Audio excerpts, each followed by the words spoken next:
Bismillahirrahmanirrahim. Assalamualaikum warahmatullahi wabarakatuh. Alhamdulillah wassalatu wassalamu ala Rasulillah wa ala alihi wa ashabihi wa mawalah wa la hawla wa la quwata illa billahil aliyyil azim. Asyhadu an la ilaha illallah wahdahu la syarika lah wa asyhadu anna Muhammadan abduhu wa rasuluh. Allahumma fassalli wa sallim ala nabiyyina Muhammadin wa ala alihi wa ashabihi wa mawalah. Amma ba'du. A'udzu billahi minasyaitonir rajim. Bismillahirrahmanirrahim. Iqra bismi rabbikal ladzi khalaq. Khalaqal insana min 'alaq. Iqra wa rabbukal akramul ladzi 'allama bil qalam. 'Allamal insana ma lam ya'lam. Bacalah dengan menyebut nama Tuhanmu. Dia telah menciptakan manusia dari segumpal darah. Bacalah, dan Tuhanmu lah yang maha mulia, yang mengajar manusia dengan pena. Dia mengajarkan manusia apa yang tidak diketahuinya.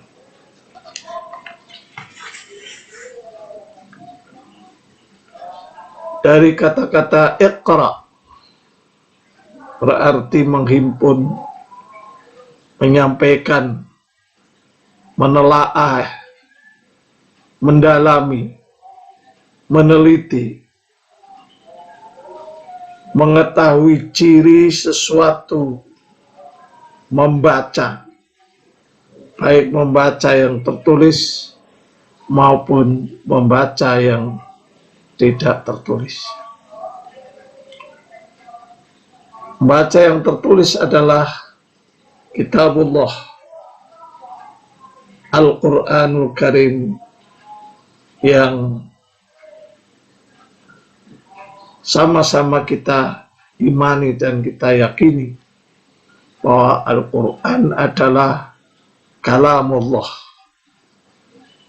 yang diturunkan kepada Rasulullah Sallallahu Alaihi Wasallam, risalah yang harus disampaikan kepada umatnya. Oleh karena itu, mari kita telaah, kita dalami, kita teliti, kita ketahui sesuatu, membaca yang tertulis maupun yang tidak tertulis.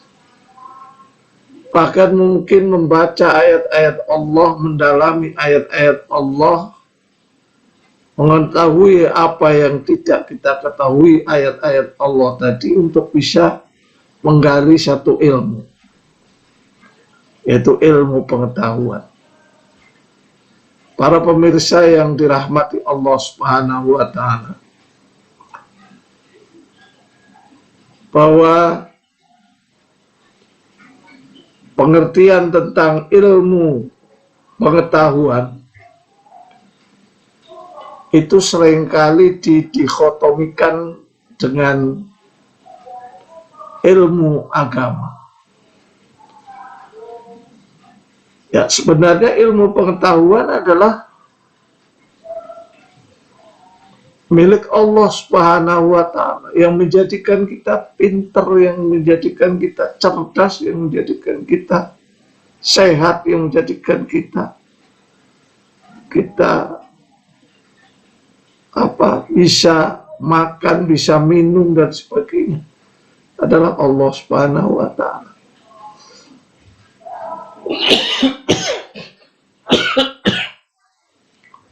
Maka semua ilmu itu adalah milik Allah Subhanahu wa Ta'ala. Maka jangan dikotomikan. Seolah-olah bahwa yang dikatakan ilmu pengetahuan itu terpisah. Yang satu ilmu agama, satu ilmu yang berkaitan dengan pengetahuan umum. Nah, ilmu pengetahuan itu umum juga itu berasal dari Al-Quran dan tanda-tanda kekuasaan Allah yang lain itu bisa digali dan menjadikan satu ilmu pengetahuan. Ya, ada ahli ekonomi, ada ahli hukum, ada ahli ilmu-ilmu yang lain, ilmu astronomi dan sebagainya. Bukankah itu juga dari Al-Quran? Maka ketika menyebut kiai ataupun ulama, itu seolah-olah hanya orang yang ahli di bidang ilmu agama saja. Bahkan yang ahli di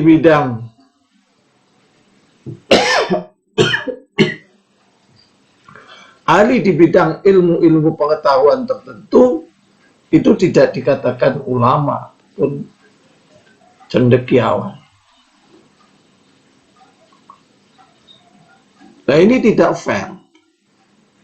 Karena sama-sama berasal dari ilmu Allah, dan ilmu Allah semua itu adalah netral, bebas nilai, yang kemudian dimanifestasikan dalam. Oleh karena itu, kalau orang yang beriman kemudian memanifestasikan keimanan itu dengan menggali, mengkaji, membaca sesuatu yang kita belum ketahui, kemudian menciptakan satu ilmu pengetahuan, itu apakah bukan ulama? Kalau kiai memang itu istilah yang khusus gitu. Yang julukan ini dari masyarakat, dari umat ya, umat Islam kan, karena dia mengetahui ilmu agama, maka disebut dengan disebut dengan kiai itu. Yang imami, kia mula ngaji, kia pola ngaji, itu ilmu pengetahuan. Maka disebut dengan kiai atau ulama. Nah, dikiranya bahwa kiai itu tidak sama dengan ulama. Kiai itu julukan atau sebutan dari masyarakat. Maka sebenarnya yang disebut dengan ulama adalah juga yang ahli-ahli ilmu pengetahuan umum. Alim, jamaknya ulama. Maka sebenarnya bahasa Indonesia dengan bahasa Arab itu sama saja. Ulama ya ulama, orang yang alim, jamaknya ulama. Oleh karena itu, ya tidak adil kalau hanya yang disebut ulama adalah orang yang bisa membaca kitab kuning mungkin, atau kitab-kitab yang lain yang berbahasa Arab, sementara yang lain tidak dikatakan seperti itu. Ini kurang fair. Oleh karena itu, selama dalam membaca itu apa saja, selama bacaan itu dengan Bismi Rabbik, itu adalah ulama. Iqra, bacalah, telitilah, dalamilah, ketahuilah ciri sesuatu. Bacalah alam, bacalah tanda-tanda alam, tanda-tanda zaman. Itu Iqra juga. Oleh karena itu kita jangan sekali-kali mendikotomikan antara ilmu agama dengan ilmu pengetahuan. Karena sama-sama itu ya sunnatullah, karunia Allah itu kepada kita masing-masing.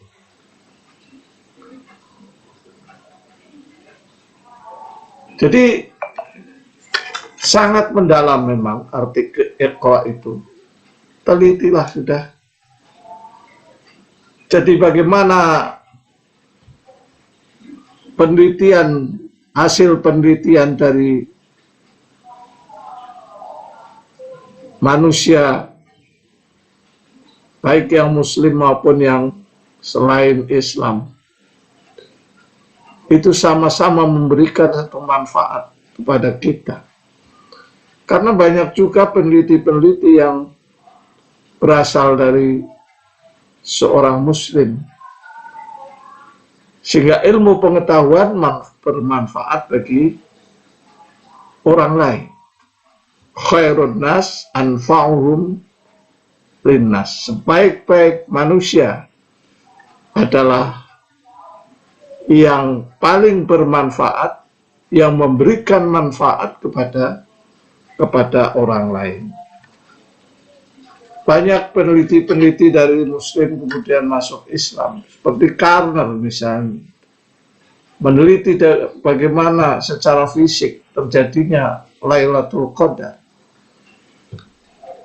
Karner ini dari NASA, dan dia menemukan sesuatu hal yang bersifat fisik, ya, keadaan alam pada malam itu setelah diteliti bertahun-tahun, ada satu malam yang memang meteor tidak ada, kemudian malam itu tenang, tidak ada angin dan sebagainya. Itu ini memang sebenarnya dari hadis Nabi, riwayat Ahmad kalau tidak salah, riwayat Ahmad yang memang menyebutkan ciri-ciri secara fisik.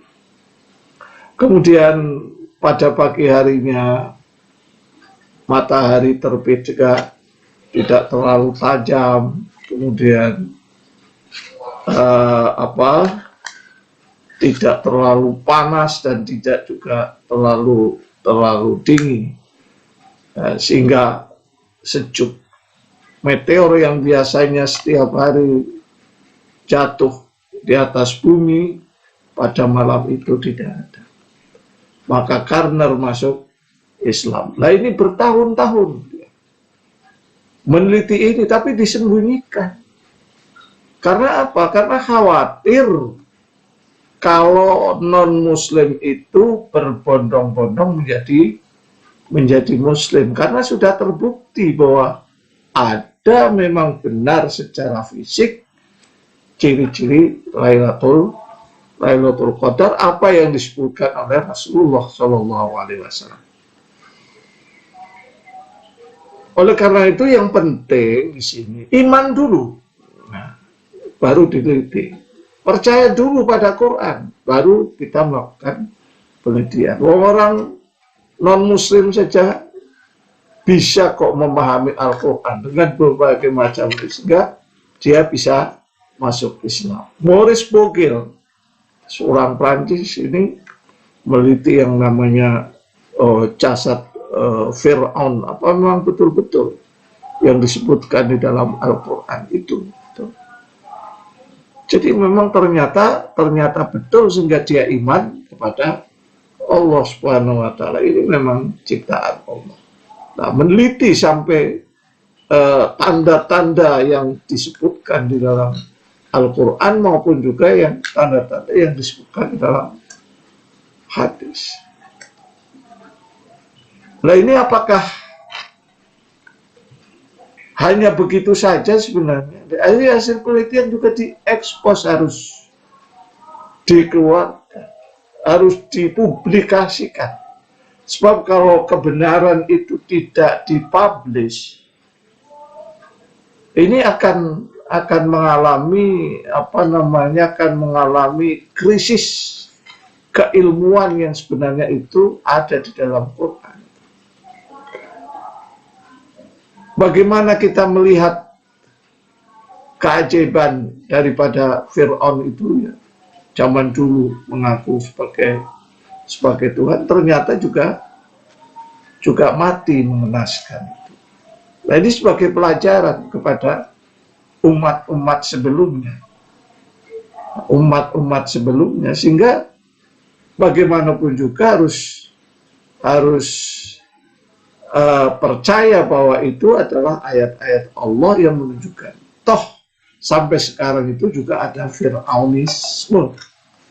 Jadi Fir'aun zaman modern ini selalu ada nanti, karena ini sunnatullah. Yang salah satu sunnatullah itu adalah secara terus menerus, mempunyai sifat yang kontinu.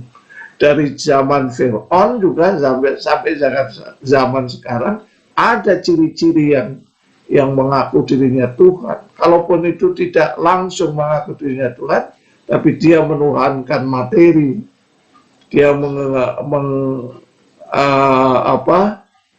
menuhankan harta, menuhankan apa saja yang bersifat baru, yang ciptaan Allah Subhanahu wa Ta'ala.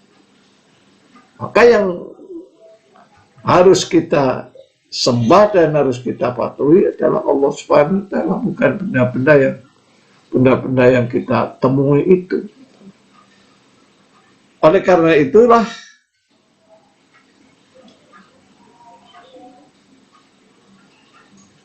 iman dulu. Ini perlunya membaca. Kalau sudah tidak membaca, kemudian tidak menggali, tidak meneliti dan sebagainya, ini menganggap bahwa diri kita itu sudah pandai, sudah pintar. Seharusnya tidak demikian. Semakin banyak menggali, semakin banyak yang tidak diketahui. Oleh karena itu, tadi yang saya bacakan dalam surat Al-Alaq, Allamal insana ma lam ya'lam. Jadi Allah mengajarkan melalui Iqra itu, ya, itu apa-apa yang belum manusia ketahui, gitu, sehingga bisa dirumuskan.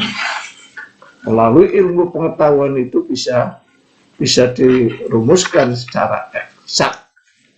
Inilah yang menjadi yang disebut dengan sunnatullah, hukum Allah, ya, jalan Allah, itu yang tidak bisa rubah-rubah dari zaman ke zaman, itu pasti ada. Sebab kalau tidak ada yang namanya Fir'aunisme, kita akan terlena gitu. Jadi ujian-ujian itu terus orang yang beriman itu, sehingga harus waspada dan harus hati-hati dalam kita mengarungi kehidupan itu. Iqra, memadukan usaha dengan pertolongan Allah. Upaya dulu, baru minta pertolongan Allah. Minta pertolongan Allah disertai dengan usaha. Memadukan akal dengan kalbu, kemudian memadukan pikir dengan zikir, memadukan iman dengan ilmu. Makanya begini, dulu para founding fathers yang mendirikan IAIN, iman ya, kepercayaan dengan lisan, dengan hati, ya, dengan pikiran, itu iman. dengan tindakan-tindakan merupakan manifestasi yang berbentuk amal soleh, itu adalah iman kepada Allah Subhanahu wa Ta'ala. Maka iman, amal soleh, dan ilman nafi'an, ilmu yang bermanfaat. Sebab kalau ilmu tidak bermanfaat, berarti dia menyampaikan saja, tidak menggali, tidak meliti, tidak mendalami. Apa hasilnya yang dirumuskan dari hasil? Tidak ada. Maka tidak ada manfaat. Ya monoton saja begitu. Padahal yang namanya memadukan iman dengan ilmu itu harus kerja keras. Kerja yang kreatif. Kreatif itu mempunyai kreasi. Kerja yang inovatif, pembaharuan, menemukan pembaharuan dari hasil penelitian itu selalu ada, menemukan teori-teori baru, ya, karena supaya inovasi-inovasi itu bisa dijual kepada orang lain, dalam arti bukan dijual dalam arti menjual barang atau menjual materi dan sebagainya, tapi menjual itu bisa dimanfaatkan oleh orang lain. Itu yang disebut dengan menjual. Itu inovatif. Kemudian kerja itu harus produktif. Bagaimana bisa kerja produktif kalau tidak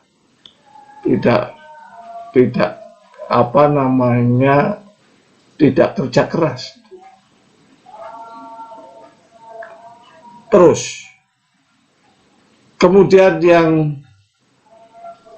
keempat itu kerja yang prestatif.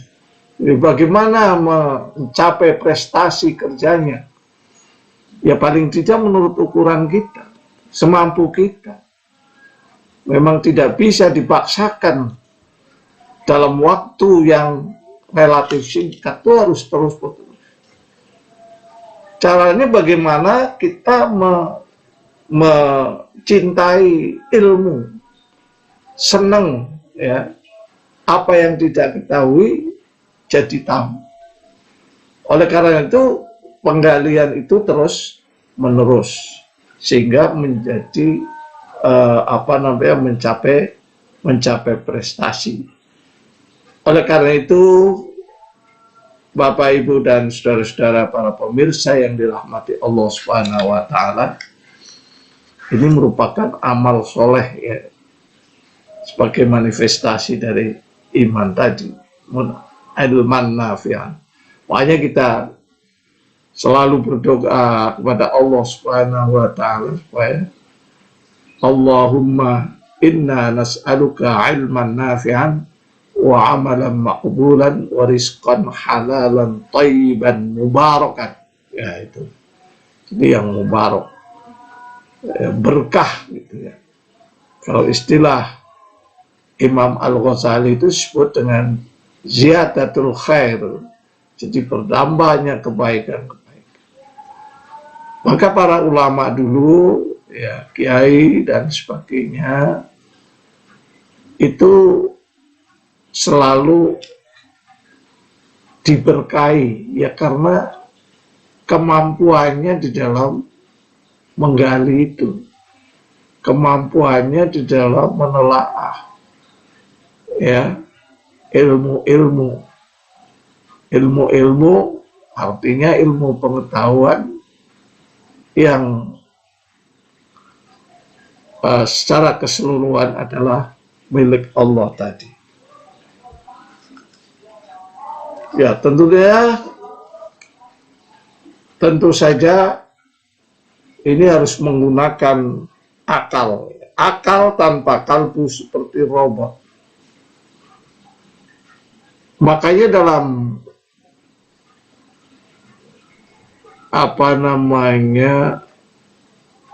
dalam menggali itu harus dengan menggunakan spiritual, ya, spiritual, akal dulu, rasional, ya, rasio dulu, kemudian spiritual dan emosional. Maka tiga ini harus menjadi satu. Maka yang paling tepat dalam memimpin pergerakan kita, memimpin pekerjaan kita adalah kalbu. Sebab kalau akal yang memimpin, ini bisa jadi radikal. Bisa jadi radikal. Tapi kalau hati, makanya hati itu harus bersih dulu, spiritualnya itu harus bersih dulu untuk memimpin raga kita dan batin kita, supaya jalannya itu jalan yang lurus. Pikir tanpa zikir ya seperti setan, hanya mikir aja, zikirnya tidak ada. Ala bi dzikrillahi tatma'innul qulub. Padahal yang namanya zikir itu menenangkan hati, menenangkan hati. Itu seperti setan, ya. Kalau pikir tanpa zikir itu seperti setan. Kemudian iman tanpa ilmu bagaikan pelita di tangan bayi, karena bayi itu belum mengetahui mana yang api, ya, mana yang bukan api. Jadi pasti akan memegang api karena kelihatan keren, gitu ya. Ya, kita kan sudah mengetahui sejarah Nabi Musa alaihissalam yang dilarungkan di sungai, kemudian ditangkap oleh Fir'aun tadi. Itu sejarahnya sudah begitu. Masyhur itu. Yang namanya anak, ya milih yang terang, gitu, yang jelas itu. Api itu. Kamu suruh milih makanan atau milih api, pilih api. Kemudian ilmu tanpa iman bagaikan pelita di tangan pencuri. Al-Quran sebagai kitab terpadu menghadapi dan memperlakukan peserta didiknya dengan memperhatikan keseluruhan unsur manusia, jiwa, dan akal. Nah, secara itu. Jadi, akal, rasio, kemudian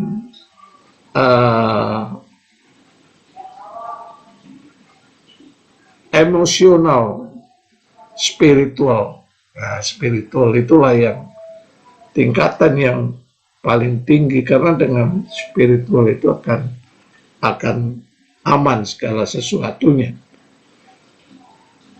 Barangkali itu saja yang dapat kami sampaikan. Kita berjumpa di lain kesempatan dan juga di lain topik yang kita pilih. Sekian, wassalamualaikum warahmatullahi wabarakatuh.